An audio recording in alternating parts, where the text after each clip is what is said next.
Oiê! Algumas pessoas têm me perguntado sobre como eu escrevi a minha carta de motivação para mandar na minha candidatura do ELAP e pedindo algumas dicas, então eu resolvi fazer esse vídeo para centralizar essa informação e poder mandar para as pessoas quando elas me perguntam dicas e tal sobre a carta de motivação. Para quem não me conhece, eu sou a Maria, eu sou estudante de Ciência da Computação no Brasil, da graduação, e eu ganhei a bolsa para fazer o intercâmbio do ELAP esse ano, em 2026. Inclusive, eu tô falando aqui do Canadá. Nesse canal, eu tô compartilhando algumas coisas sobre o meu intercâmbio e também algumas dicas do processo seletivo do ELAP, que inclusive tá com inscrições abertas até 31 de março de 2026. Então, se você tem interesse em aplicar para essa bolsa, ainda dá tempo. Eu recomendo assistir os vídeos anteriores que eu faço alguns comentários mais gerais sobre o ELAP, mas nesse vídeo aqui eu vou falar mais sobre a carta de motivação e vou mostrar a minha também.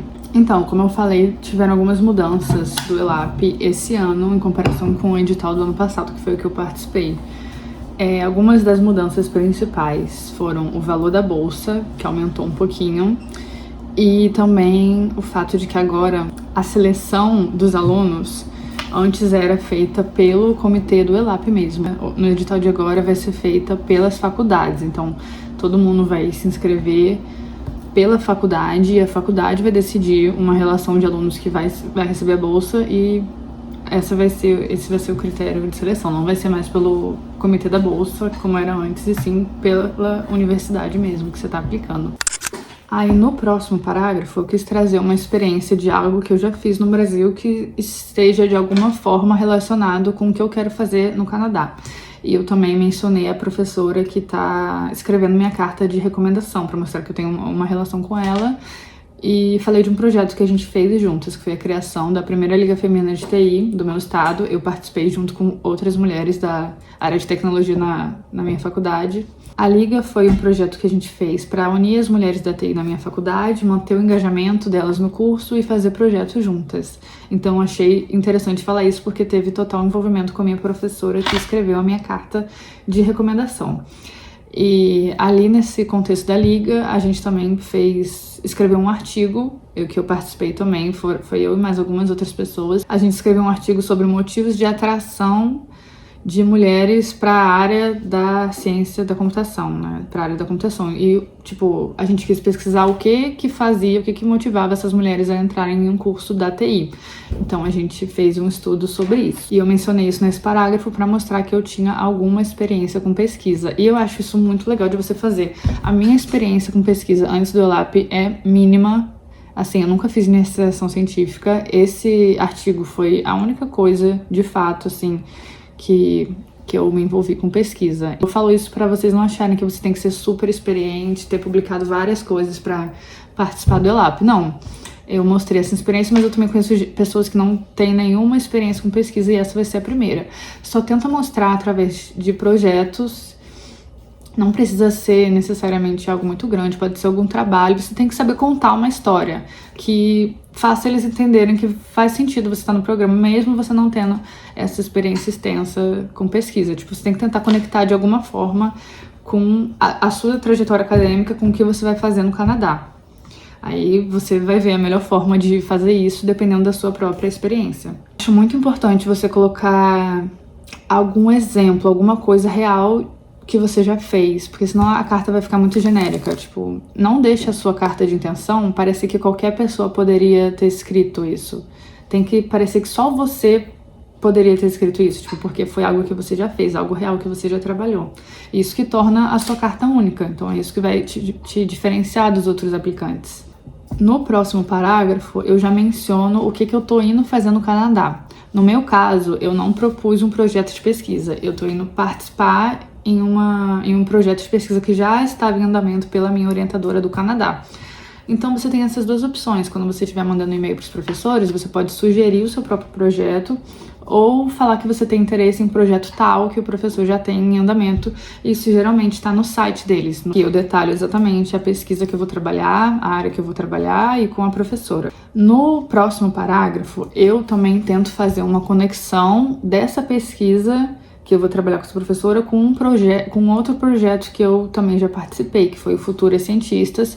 É um projeto facilitado pelo CNPq que você promove um curso na área de STEM para alunas da rede pública do ensino médio. Então, eu também participei desse projeto na minha universidade. A gente trouxe esse projeto, eu junto com a professora que escreveu minha carta de recomendação, e com outras alunas a gente trouxe esse projeto para minha universidade. Então, eu citei ele porque era a gente fez um curso de introdução à programação para alunas do ensino médio. Uma pesquisa que eu ia fazer aqui no Canadá era sobre o impacto das mídias sociais no comportamento cívico da juventude. Eu peguei mídias sociais, juventude e conectei, tipo, juventude com esse curso de introdução à programação que a gente fez. Então, tipo assim, às vezes vai parecer que você tá forçando a barra, mas, tipo, tentando forçar essas conexões, mas é o que você tem que fazer pra vender a sua história e conectar os pontos da sua application pra ela ficar redondinha e fazer sentido. Então foi isso que eu fiz nesse parágrafo. E aí no próximo parágrafo eu falei sobre meus planos futuros, o que eu quero fazer depois do ELAP. Então eu falei dos meus planos de mestrado, que a área que eu quero fazer mestrado tem totalmente a ver com essa pesquisa que eu vou fazer no Canadá, e que isso vai me preparar melhor para esse próximo passo, que é o curso natural das coisas. Tipo, vai fazer total sentido para mim. Eu quis deixar isso bem claro. Eu também falei sobre essa experiência internacional, como isso vai me beneficiar, fazer essa conexão Brasil-Canadá. Aqui no último parágrafo eu falei mais sobre essa conexão de Brasil e Canadá e por que faz total sentido essa pesquisa para as duas nações e para as duas universidades, tanto a minha Universidade do Brasil quanto a Brock. E aí, na última linha, eu agradeci por quem está revisando essa minha carta e assinei. Em resumo, as minhas dicas são: tenta contar uma história que faz sentido. No seu currículo, tipo assim, o professor já vai ter o seu currículo. Então, usa essa carta como uma oportunidade de conectar isso tudo e contar uma história do porquê faz tanto sentido para você o ELAP. Basicamente é citar os professores, tanto o seu professor do Canadá quanto o seu professor do Brasil, citar projetos que façam sentido pro que você vai fazer no Canadá. Você tem que dar um jeito de contar essa história. Como eu falei antes, às vezes você vai precisar forçar um pouco a barra. Mas é o que você precisa fazer, você precisa se vender. E claro, só colocar coisas que você realmente fez. Tipo assim, pegar coisas que você realmente fez e dar um jeito de procurar onde isso se conecta com o que você vai fazer no Canadá. É um exercício mental ali de storytelling mesmo, saber contar uma história que você precisa quebrar um pouco a cabeça, mas eu acho super possível conectar projetos de pesquisa que você fez no Brasil ou qualquer outro projeto, tipo trabalho, atividade extracurricular, trabalho voluntário, conectar de alguma forma com o que você vai fazer no Canadá. Falar sobre a importância desse trabalho pro Brasil e pro Canadá, pra sua Universidade do Brasil e pra sua Universidade do Canadá, e também falar como isso vai contribuir pros seus passos futuros. Tá, você vai ficar aqui, vai vir pro Canadá, receber a bolsa, voltar pro seu país e acabou? Não, você não pode falar isso, você vai ter que falar o que você pretende fazer depois, o que essa pesquisa vai te impulsionar a fazer depois. Tenta contar uma história que faz sentido, que os pontos se conectem, que fique uma coisa redondinha na sua application. Eu acho a carta de motivação a parte mais importante, porque é uma parada que depende totalmente de você para contar a sua história. E também, importante, a sua carta, é interessante que ela converse com a carta de recomendação do professor do Brasil e a carta convite do professor do Canadá. Então, eu acho mais interessante você fazer essa carta depois que você tiver a dos professores. Que aí você consegue ler o que eles falaram e reforçar isso na sua carta também. Contar a história mais aprofundada, com mais detalhes, falar coisas que eles não falaram, porque a carta do professor você não consegue controlar, mas a sua, você consegue controlar a narrativa. Então, olha o que eles falaram, se você puder, porque tem professores que nem te mostram a carta, assim, só mandam direto pro programa.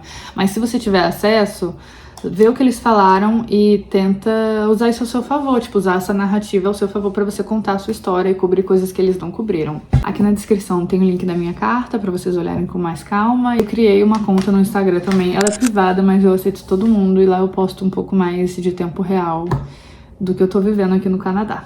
Gente, eu acho que é isso. Espero que tenha ajudado. Se vocês tiverem outras dúvidas sobre a carta de intenção ou sobre outras partes do ELAP, é só comentar. A deadline do ELAP é até 31 de março esse ano. É isso, gente, e boa sorte!